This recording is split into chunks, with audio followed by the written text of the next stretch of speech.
The 2025 schedule has been released, and not everything will be easy. That's where we start on this episode of Locked On Patriots.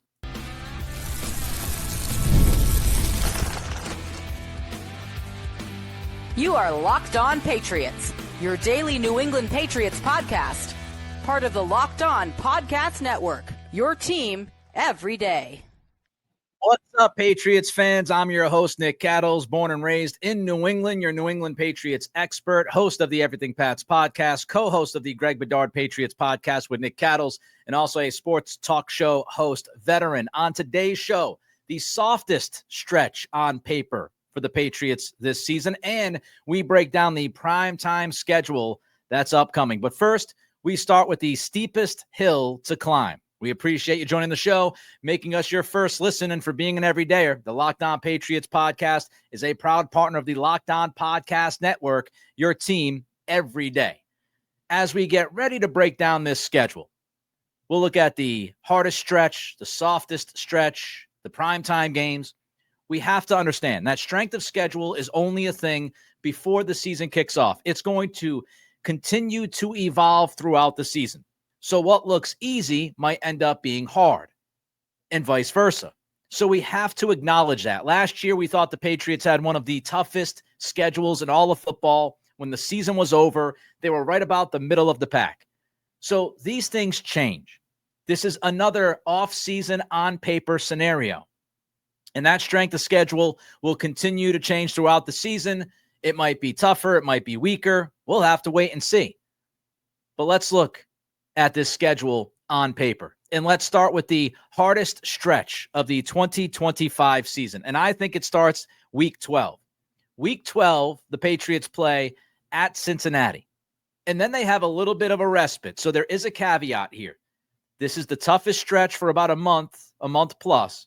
But you do have a little bit of a respite after that game at Cincinnati because week 13, you host the Giants. The Giants should not be better than you. That's a home game. It's prime time. We'll get to that later. And then you have the bye week, week 14. So you start with week 12 at Cincinnati. Then you play the Giants at home in prime time. Then you get a bye week. So there's that caveat. There's that little bit of a break. But then off the bye week, you play Buffalo. Josh Allen and the Bills come to Gillette Stadium, week 15. And then you go on the road and you play at Baltimore against Lamar Jackson and company. So the reason why I think this is the hardest stretch for the Patriots is first the quarterback position. The world revolves around quarterbacks, as we know, the most critical position in all of sports in this country. If you don't have a really good quarterback, it's very tough to contend consistently. And when you look at that stretch in the schedule, you start with Joe Burrow, one of the best quarterbacks in football. Of course, he's got Jamar Chase, T. Higgins. They're both back. They both signed contracts. They are very happy. So Joe Burrow and that offense is never easy. I know some people might say, well, Nick, the Patriots, they beat Cincinnati last year in Cincinnati. That was week 1. And what did we talk about leading into that game last season? Everybody talked about it. Cincinnati gets off to slow starts. That's what's handcuffed them a lot. They get off to slow starts. Well, now you're playing them late in the season. Week 12, Cincinnati should be at their best. So you got to play Joe Burrow in Cincinnati later in the season. That's a tough game. Then you've got Josh Allen in December, a couple of weeks pushing forward after the Giants home game primetime and then the bye week. Then you're hosting the Bills and Josh Allen. Josh Allen, as we know, one of the best quarterbacks in football. Super talented guy. Did you know that he has his most passing touchdowns in the month of December? He has thrown 54 touchdowns in the month of December through his NFL career. That's not going to be easy. And then you got to go back-to-back, belly-to-belly, because after hosting Buffalo, you got to jump on the road and go to Baltimore to play Lamar Jackson, Derrick Henry, and that very tough Ravens team. That's a tough stretch. Cincinnati, Buffalo, and Baltimore in a 5-week stretch because you got the bye week that's shoehorned in there, week 14. when you think about these teams, here's another reason why I think it's a hard stretch. And I would argue the hardest stretch of this schedule, the physicality. The physicality that you're going to have to bring as a team week in and week out during that stretch, because we know Terrell Williams and Mike Vrabel, they like their defense to play violent. They like to be physical. We understand that. But you want to talk about physicality. Josh Allen is one of the most physical quarterbacks in the game. You could argue he is the most physical quarterback in the game. James Cook is no joke. Their tight ends are no joke. Keon Coleman, is he going to have a sophomore slump? He didn't have a great rookie season, but he's a bigger physical receiver.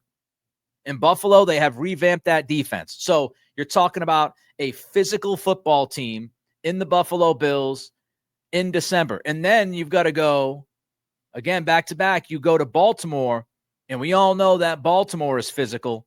We all know Derrick Henry in December is no joke. Very difficult to get down Derrick Henry, especially in colder weather. So you have that back-to-back, the physicality, and we're talking about week 15 and week 16. You have played a lot of football. I know you have the bye week, week 14, which will certainly help you. But that late in the season, playing those two really good football teams and playing those two physical football teams, that is going to be a massive challenge for Mike Vrabel and the Patriots. And then you just look at it and break it down to its simplest form. This is the hardest stretch because I think you're playing against three playoff teams. I think Cincinnati gets in this year, and easily, if they stay healthy, there's no way that I could ever envision the Bills not making the playoffs if they stay healthy, and there's no way that I could ever envision the Ravens not making the playoffs if they stayed healthy. So you're playing against not one, not two, but I think three likely playoff teams between, week 12 and week 16. You've got three games against, I think, playoff teams. Two of those three games are on the road. You got to play at Cincy. You got to play at Baltimore. So those are the bookends. You bookend this run against two likely playoff teams on the road. And then you also have to understand, these are seasoned playoff teams. They're experienced. They know how to win. And they certainly know how to win as the year gets to be later on the schedule. We're talking about Cincinnati. Obviously made a run going back a couple of years ago. Fell just short. Buffalo, always in the conversation when we talk about AFC Championship game. Same thing with the Ravens. You could say at any point in time, they could make that run and get to a Super Bowl. So you have three likely playoff teams, three teams that are seasoned playoff teams that should be hitting their stride. If you go back to the Bill Belichick cliche of yesteryear, that you want to be playing your best football after Thanksgiving, that's what you do. I mean, usually playoff teams, they have rounded into shape. They know their strengths. They understand their weaknesses, and they are usually playing their best football of the season when you get into December. So this is going to be a massive challenge. The quarterback gauntlet of Burrow, Allen, and Lamar Jackson. You got a couple of tough running backs that you got to deal with. You got some tough receivers you got to deal with. You've got the physicality of Buffalo and Baltimore, more so Baltimore than Buffalo, but you got physicality, especially from Josh Allen, that offensive line from the Bills. And you're playing the top competition in the conference.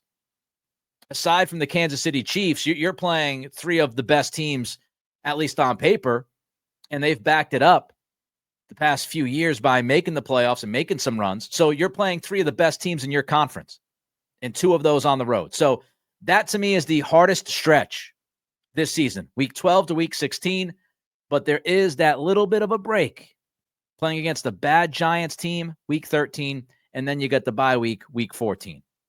So we've gone through the toughest stretch, but there is a stretch where the Pats can do some damage. That's coming up next as we continue with today's episode of Locked On Patriots, part of the Locked On Podcast Network, your team every day. The NBA playoffs are in full swing. The Celtics forcing a Game 6 without Jason Tatum. How about that? And every night delivers highlight-worthy performances like Jaylen Brown, my goodness, major momentum shifts, and can't miss moments. Whether it's a game-winning shot or a breakout player, there's never been a better time to get in on the action. And FanDuel makes it easy to stay in the game before tip-off and live with player props, performance trends, and same-game parlays. Fans have more ways than ever to play smart and win big. Which players are showing up in the biggest moments? Figure it out. Take advantage of it. How could tracking their trends help you build your next bet? It's a simple idea. If you've got a read on who's heating up, why not back it up with a same-game parlay? I have won money multiple times playing that same-game parlay. If you're new to FanDuel, it's the perfect time to sign up. Head to FanDuel.com and place your first $5 bet. If it wins, you'll get $200 in bonus bets. Make every moment more with FanDuel, official sports betting partner of the NBA. We talked about the hardest stretch. Now let's talk about what I think is the softest stretch in the 2025 Patriots schedule.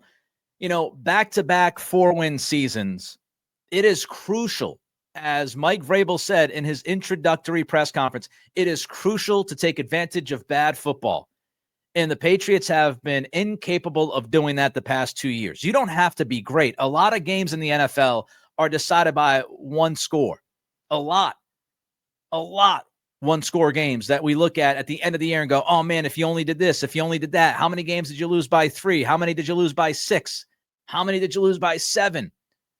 The difference is taking advantage of bad football. And you start winning more of those games when you do that. And that's why that was the message from Vrabel during that introductory press conference. So let's look at the 2025 softest stretch for this Patriots team. It begins week 6. Week 6, you got to go down to New Orleans and play the Saints. Week 7, you then go to Tennessee. How about that back-to-back road trip? If you're going on the road to watch Patriots games this year, how about going to New Orleans and then making your way up to Nashville? Not a bad back-to-back road trip for you and your friends or you and your family. So you've got at New Orleans, at Tennessee, then you come back home to Gillette and you host Cleveland and Atlanta. That, to me, is the softest stretch of this schedule. You could face, if you think about it, you could face 3 rookie quarterbacks, and you could face them in 3 straight games. Of course, the big news this week was Derek Carr retiring from the NFL. So the Saints, they need a quarterback. They drafted Tyler Shuck in the 2nd round from Louisville, and he might actually be the guy. He probably is going to be the guy. So you start this stretch, week 6, at New Orleans, but you're playing against a rookie quarterback in Tyler Shuck. And I would like my chances with this defense, with Mike Vrabel, Terrell Williams. I like my chances against any rookie quarterback. So you play Shuck in week 6, likely. Then you come back week 7. And we all know who the Tennessee quarterback is because that was the number 1 pick in the draft. We're talking Cam Ward. So week 7, you've got another rookie quarterback in Ward. So you got Shuck and then Ward. And then Cleveland in week 8 at home. Who knows what's going to happen with Cleveland? Who knows who's going to be the quarterback of Cleveland? We have no idea, but it's a coin flip, and it could be one of a couple of rookies. It could be Gabriel, it could be Sanders. Who knows what's going to happen with that quarterback competition? Kevin Stefanski fighting for his life. And if it's not one of the rookies, is it going to be, what, Joe Flacco? Is that what we're looking at? Are we looking at Joe Flacco, who's, geez, I got to look this up quick. What is he, 40 years old? Is he 41 years old? He's 40 years old. So you're either going to be playing against rookie, or rookie Joe Flacco. Weeks 6, 7, and 8. And that is an opportunity. We talk about this defense, and I am excited for this defense. I really am. I think this defensive line is talented. I think you got 2 excellent cornerbacks, obviously, 1 all-pro in Christian Gonzalez. Carlton Davis, a really good second outside corner. You've got Spillane, some more athleticism at linebacker. You've got depth at safety that you can work with in a variety of ways. So you've got Landry and Chase on, hopefully providing some pass rush that you didn't get last year. And this stretch of 4 games at the Saints, at Tennessee, home Cleveland, home Atlanta, this is an opportunity for this defense to really get it going. You've had 5 weeks under your belt at this point. You feel pretty comfortable with the scheme. The coaching staff should know who's better than the other options that they have at certain spots. And this is the opportunity against multiple rookie quarterbacks, maybe as many as 3 in a row. Bing, bang, boom. So the defense, if we look for a stretch where the defense can truly dominate, I would not be surprised if we're talking weeks 6, 7, 8, and maybe even 9. And when you look at this 4-game stretch, I just love that it ends with back-to-back home games. So you get to come home. You play that back-to-back on the road at New Orleans, at Nashville. It'll be interesting to see if the Patriots come home. I would think they will. But you're so close to each other there with New Orleans and Nashville. Maybe they don't. Of course, Vrabel, obviously, with his history in Tennessee, I'm sure he knows plenty of people that he could get a practice field and get a hotel set up. I would imagine, though, that they do come back home. We'll see if they do. But you play at New Orleans and at Tennessee against 2 rookie quarterbacks, most likely, and then you get to come home. And you have a couple of games back-to-back at home against Cleveland and against Atlanta. And we know that Vrabel obviously was in Cleveland last year. He's going to have some comfort level with that. He knows that roster inside and out. He knows that coaching staff very, very well. He understands what Stefanski wants to do. He understands what bothers that team. So you've got that comfort level with the history last year of Vrabel being with the Browns. Michael Penix in Atlanta, they're an interesting team. They thought they were going to make the playoffs last year. They paid Kirk Cousins all that money, and then they drafted Penix in the top 10, shocked the world by doing it. But by the end of the season, Penix was the guy. So Penix is an interesting prospect. He's very good in the pocket. He doesn't necessarily extend plays.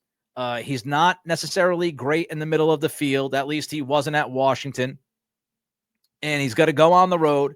Who knows what the weather is going to be? It might be a break for Penix and the Falcons. Week 9, you're still talking relatively early. You're not really talking about the winter and terrible weather. So maybe they luck out there. But I love the idea of playing a rookie quarterback, or 40-year-old Joe Flacco, and then you got Michael Penix on the road. And Atlanta on the road, we'll have to see how they adapt and how they play. They've got talent on that team. There's no doubt. But there might be something missing. We'll see. I wouldn't say I'm afraid of Michael Penix. I think he's a good quarterback. I'm not afraid of Michael Penix. And then when you flip it to the other side of the football, what's interesting is, the defenses you're going against. Now, Cleveland, of course, you've got Myles Garrett. They made that peculiar move by trading down in the draft to draft Mason Graham. We'll see if Mason Graham fulfills his potential coming out of Michigan. Maybe Graham is going crazy, and then you've got Myles Garrett that you've got to deal with. But, that Cleveland defense, if you can limit Myles Garrett, if Josh McDaniels has a game plan to somewhat slow down Garrett, unlike Alex Van Pelt last year, who just let all the best players on the opposition just absolutely eat every Sunday, I would think that Josh McDaniels has a game plan for Myles Garrett. If you can limit Myles Garrett, I feel like you can do some good things against the Cleveland Browns defense. And then the Saints, you look at their roster, I'm not in love with their pass rush. There's some questions there. Their defensive backfield, they've got some age in the secondary. So I think you could do some things against the Saints defense. Vrabel knows some of the guys on that Tennessee Titans defense. I'm sure he knows some tricks of the trade against Jeffrey Simmons, even though Simmons is very difficult to deal with. We saw that last year. Tip of the hat to, again, Alex Van Pelt for allowing that to happen. But you've got Vrabel feeling very comfortable in Tennessee. And then Atlanta has a lot of youth. They have a lot of youth on that defensive line.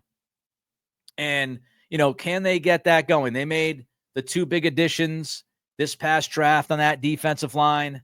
They took a big swing, right? They made that deal for James Pierce, and many people were wondering what they were doing. In a perfect world for them, if those picks work out, then they might have a killer pass rush. But we're talking about a really young defensive line, and I don't think they're great on the back end. So I like that stretch. To me, that's the softest stretch. At the Saints, at Tennessee, versus Cleveland, versus Atlanta. The Patriots will be in prime time in 2025. We'll discuss when and against who up next as we continue with today's episode of Locked On Patriots, part of the Locked On Podcast Network, your team every day.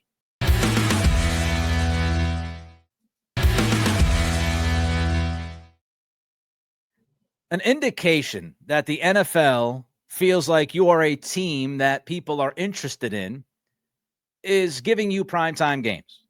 That's usually an indication. If the NFL gives you multiple primetime games, you feel like you're starting to turn things around as an organization because they're not going to put terrible teams in primetime 3-4 times a year. It's just not going to happen.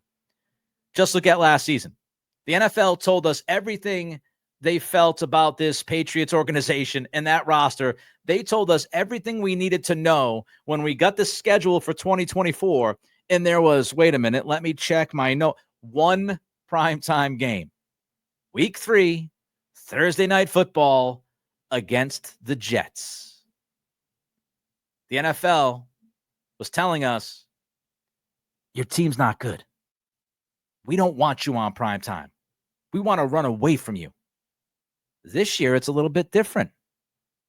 This year, the Patriots don't have just one primetime game. They don't have 2 primetime games. They've got 3 primetime games. Week 5, Sunday Night Football at Buffalo. That's their first primetime game of 2025. Then you've got Week 11 hosting the Jets. Thursday Night Football. I don't know if this is like a tradition. They've got to play the Jets every single year on Thursday night. It feels that way. But here we are again, Week 11 against the Jets, Thursday Night Football. And then a quick turnaround. I mean, Week 13, you're back in primetime, and you are, again, the host team as you play the Giants at Gillette Stadium. So those are the 3 primetime games. At Buffalo, Week 5, Sunday night. Then you've got Week 11 at home against the Jets, Thursday night. And then you've got Week 13 against the Giants, Monday night. You tripled your primetime games. Now, why? Why does the NFL have the Patriots in 3 primetime games this year? You start, I think, with the head coach. The Mike Vrabel intrigue. He's known as one of the better coaches in football. He's incredibly quotable. He's a guy that's, sometimes he's got some histrionics on the sidelines. He has a great story, a great personality. People tend to love him. So I think there is a bit of the Vrabel intrigue here. First season back in New England. You got the story to tell. You know it. You know what's going to happen. Week 5, Sunday Night Football at Buffalo. They're going to have all the videos of Vrabel as a Patriot, winning the Super Bowl, talking about him coming back to New England as the head coach. It's the storylines. And Mike Vrabel is an interesting storyline for the 2025 season. Then you've got the quarterback. You've got the quarterbacks, especially Sunday Night Football. Josh Allen, Drake May. I know, we all know the NFL would absolutely love May versus Allen becoming a special rivalry. To have that matchup twice a year, the NFL would love it. And this is a big season for Drake. We've talked about it. So there's intrigue around Vrabel. There's also intrigue surrounding May. Is he going to take that step forward? Is he going to become one of the best young quarterbacks in the game? And just the overall roster, I think people genuinely are interested in this roster. Milton Williams and Barmore in the middle. You've got Drake May, you've got Stephon Diggs. Hopefully, will be back by then, right? You would think he'll be back by Week 5. Old revenge game in Buffalo on Sunday night. How about that? Don't you think the NFL might be planning on Stephon Diggs possibly taking the first month off, and his first game back of the season is in Buffalo on Sunday Night Football, oh, the NFL would be doing jumping jacks. But this roster is interesting. The roster's improvement. And that's another story, right? That you can see the graphics. You can see the graphics of the broadcast teams talking about how many guys left the team, how many guys joined the team, the new captains, all the turnover by Vrabel and Elliott Wolf in the front office. It's just story, story, story, story. And that's what the NFL is looking for, aside from good football, obviously. Now, let's look at the travel. It's interesting. These 3 primetime games, 2 of the 3 are at home. So 2 of the 3 at home. There is going to be a difficult part, though. The Thursday night game, Week 11 against the Jets, that follows a trip down to Tampa. So you are in Tampa Week 10. You've got to fly up from Tampa. You get in on Sunday night, and then you play the Jets on Thursday night. Now, fortunately, it's not a game where you got to travel again after traveling Week 10, traveling Week 11 for a primetime game on Thursday. A short week would be very difficult. Fortunately, the Patriots won't be in that situation because, again, they'll be hosting the Jets. But coming from Tampa in Week 10, flying back up, getting in later on Sunday, and then, having 3 days to recoup, and then you're right back out there on Thursday night. That is a difficult part of this primetime game that we're looking at against the Jets. But you've got 2 of the 3 games at home. The only away game that you have in primetime is in Buffalo. That's obviously a very short trip. So it's not like you're flying across the country to play in primetime. You're not flying hundreds and hundreds and hundreds of miles, thousands of miles. The away game's at Buffalo. And you got the bye week.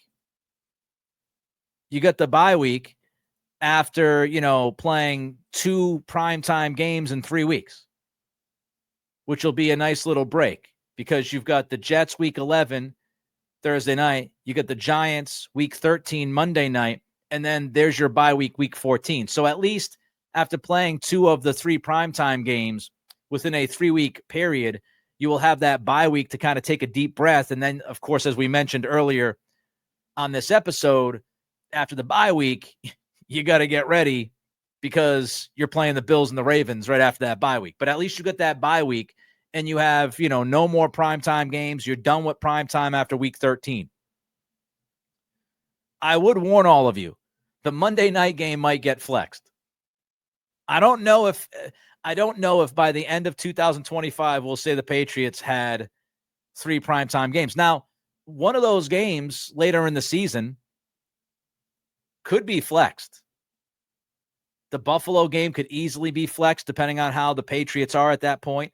The Baltimore game could be flexed depending on how the Patriots are at that point. But I would not be shocked if the Giants game ends up getting flexed out because it's a Monday night game. It's Week 13. And, of course, the NFL can flex games out between Weeks 12 and 17. So that's in the sweet spot. If the Giants stink out loud, if Russell Wilson's not the answer, if Jameis Winston's not the answer, I don't know. But, of course, maybe Jackson Dart will be the guy. And at that point, Jackson Dart's starting.